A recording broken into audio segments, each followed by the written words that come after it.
Notorious LA gang leader described by police as a thrill killer is headed for death row at San Quentin. You are sentenced to death. It was straight up ruthless. Los Angeles has seen some wild figures over the years, but few sent chills down the city's spine like Timothy Joseph McGee, better known as the Monster of Atwater. His name carried weight. McGee was evil, egotistical, sociopathic, no remorse, totally callous, and extremely cruel. Not the kind you brag about, but the kind that made even the toughest people nervous to whisper it. The Los Angeles Times ranked him among California's top 20 most notorious killers, allegedly linked to a dozen murders and suspected in 10 more attempted ones. His reputation wasn't just local. It echoed way beyond Atwater Village, like a dark legend traveling through the streets. Even the hip-hop world couldn't escape his chaos. In just one shocking night, reports say he unleashed gunfire on Corrupt and Daz Dillinger, and tragedy struck when Big U's brother lost his life in the madness. People couldn't believe what they were hearing. It was pure mayhem. Let's rewind. Born on April 27th, 1973, Timothy Tim McGee came up in the rough neighborhoods of East LA, surrounded by the raw reality of gang life. He was a 5-star psychopathic killer. He killed for sport. He enjoyed doing, it was a high for him to go out and kill somebody. His dad, a Scottish man, left early, leaving Tim to grow up connected to his Mexican-American roots and the street culture that molded him. By his teenage years, McGee had already picked up 2 street names, Hero because of his lighter skin and Eskimo. But this wasn't some kid hanging on the sidelines. He was deep in it. He rolled with Tunerville Reefer 13, TVR 13, and his rise was fast. People said he was fearless, unpredictable, and not someone you wanted to test. His name alone brought tension wherever it was spoken. His life on the streets kicked off early and the spiral was fast. At just 16 years old, Timothy McGee was already knee-deep in chaos. Back in 1989, he blasted a shotgun into a crowd, seriously injuring a man. He killed for sport. He enjoyed doing, it was a high for him to go out and kill somebody.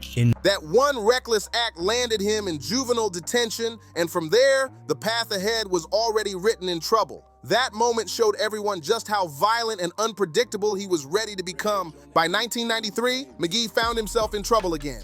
This time for assaulting a police officer. Each run-in with the law only made him bolder, like he was testing how far he could push the limits. But it was the mid to late 90s when McGee evolved from just another gang member into one of the most feared names in LA's street history. Buddy.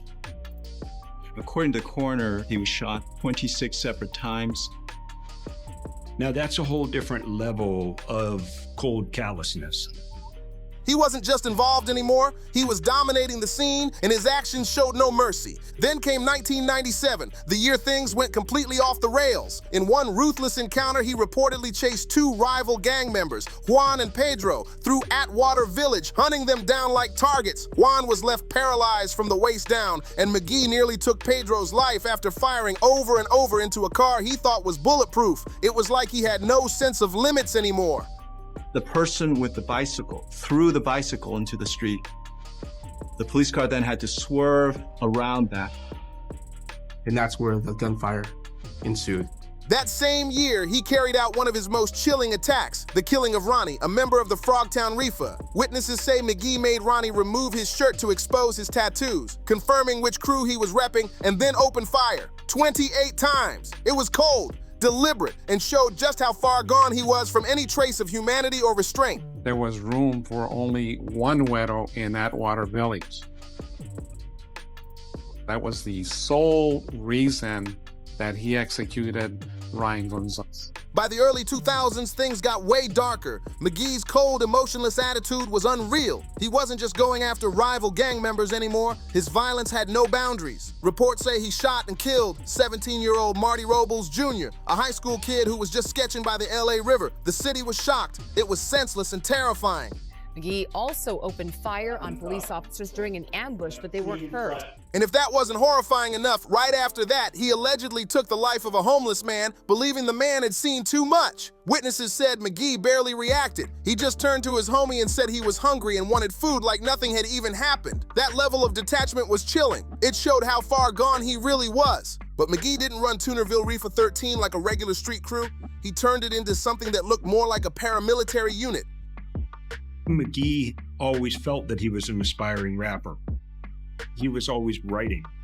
A lot of them had to do with the killings that he did.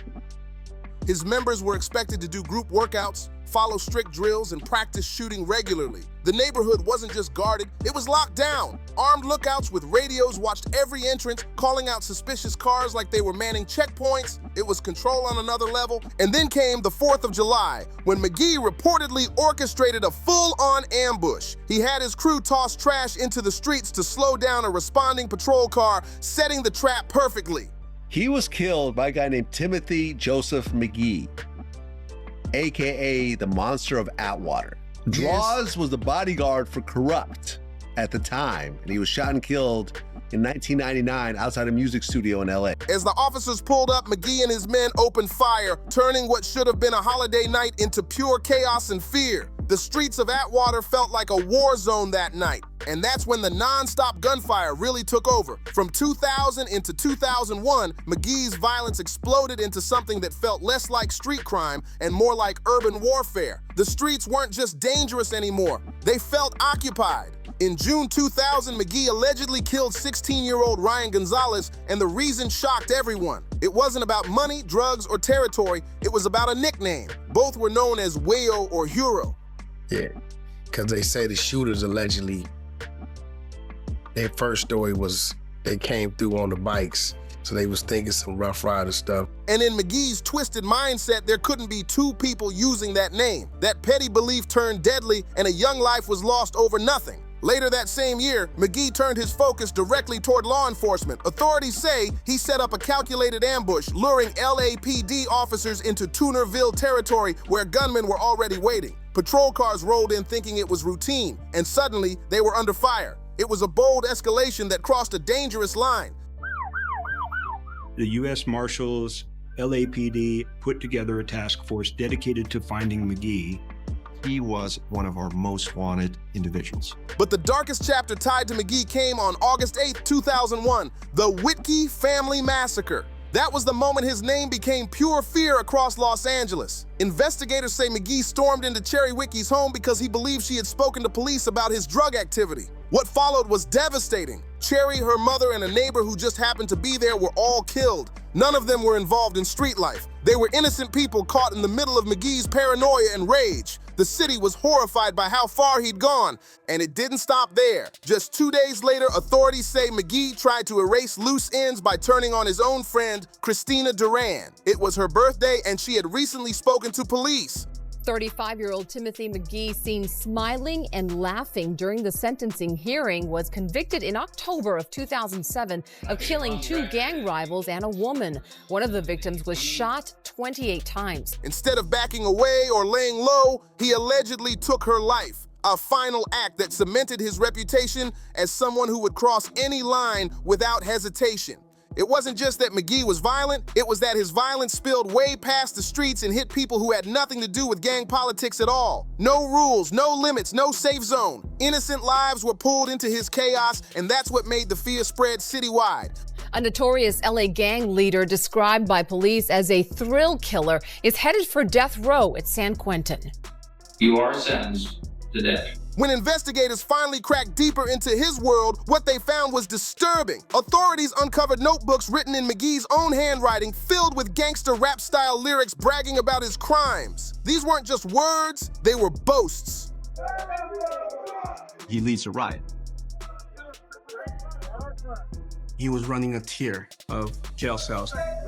He starts yelling for other inmates to attack the guards. He starts telling them to throw things at the guards. At one point, he's even telling them to break the porcelain sinks in their cell so they can get makeshift weapons. He mocked witness protection, taunted anyone who thought about testifying, and wrote lines promising that rats wouldn't even make it to court. It showed a mindset that believed he was untouchable, almost like he saw himself as a movie character living above the law. This era also collided with another powerful force, the overlap between LA's gang underworld and the rap industry. Atwater Village, where many of these events went down, sat in a strange pocket of the city. Tucked between the LA River and Glendale, it didn't look like a typical hotspot. It wasn't South Central, and it didn't scream gang territory. The area was quiet, slightly industrial, and easy to ignore if you didn't know what was really happening. But by 1999, Atwater Village was firmly under the control of Tunerville Reefa 13, and under McGee's leadership, the gang wasn't just active, it was evolving. He reshaped it into something more organized, more disciplined, and far more dangerous than people realized. What looked calm on the surface was actually locked down underneath, and that made it even scarier.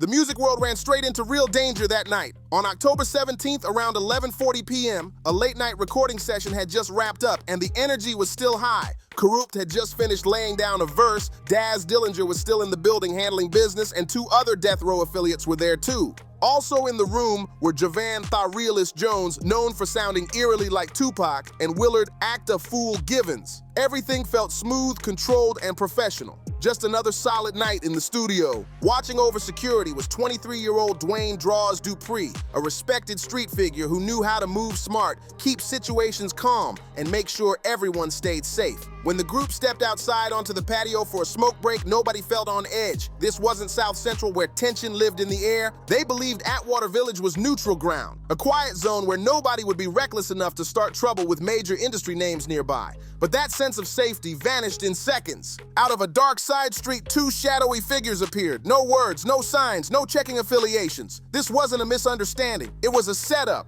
What followed wasn't a confrontation, it was a coordinated ambush. The attackers raised high-powered semi-automatic rifles, believed to be AK-style weapons, and opened fire instantly. No hesitation, no warning. Gunshots ripped across the patio in a thunderous burst. The calm night shattered as chaos exploded around them. In just moments, what started as a relaxed smoke break turned into a full-blown nightmare, the kind nobody there would ever forget. Corrupt and Daz reacted purely on instinct. The moment the shots rang out, they dived for cover, ducking behind heavy planters and studio equipment. Bullets flew so close they cracked concrete right beside them. It was inches away from disaster. Somehow, almost unbelievably, neither Corrupt nor Daz was hit. Others weren't as fortunate. Javan Tharealis Jones was struck in the foot, dropping in pain, while Willard Act a Fool Givens was hit and went down immediately. Panic exploded across the patio as everyone scrambled to survive the sudden chaos. But the real heartbreak centered on Dwayne Draws Dupree. As the group's protector, he was positioned right in the open, directly in the line of fire. He was struck multiple times in the upper body and collapsed onto the concrete,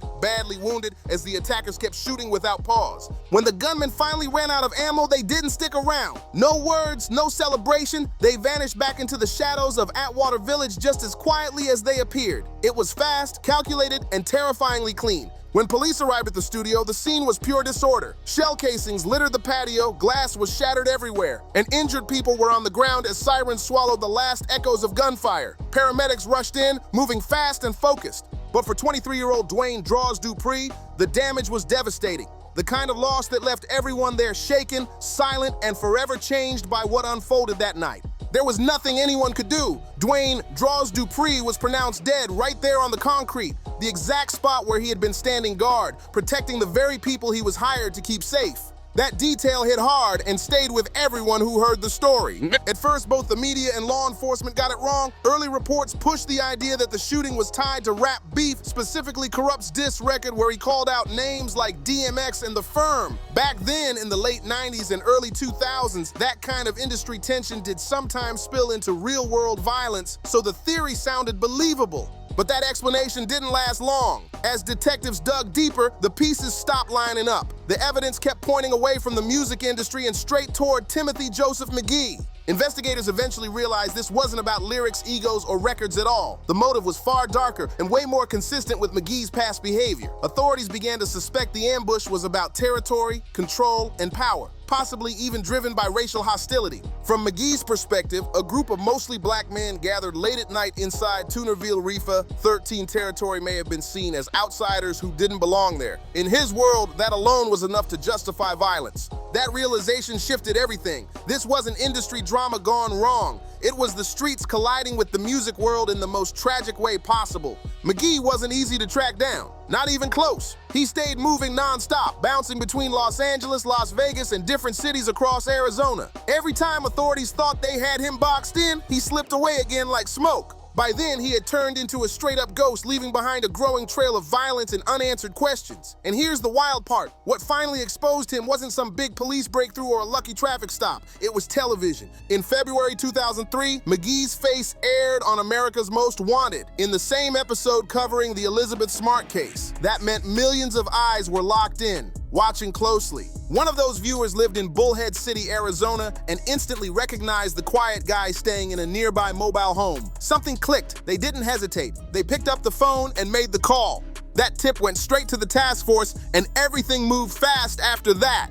Less than 24 hours later, on February 12, 2003, a SWAT team rolled in, fully locked and loaded. They were expecting chaos. After everything McGee was known for, officers believed he might come out shooting, barricade himself, or turn it into a standoff. They were ready for the worst. But instead, something unexpected happened. McGee walked out calm, hands raised, no resistance at all, no drama, no last stand. What really sent chills through the officers wasn't the surrender, it was what he was wearing. McGee stepped out in a custom-made t-shirt that read, "Fugitive, can't see me."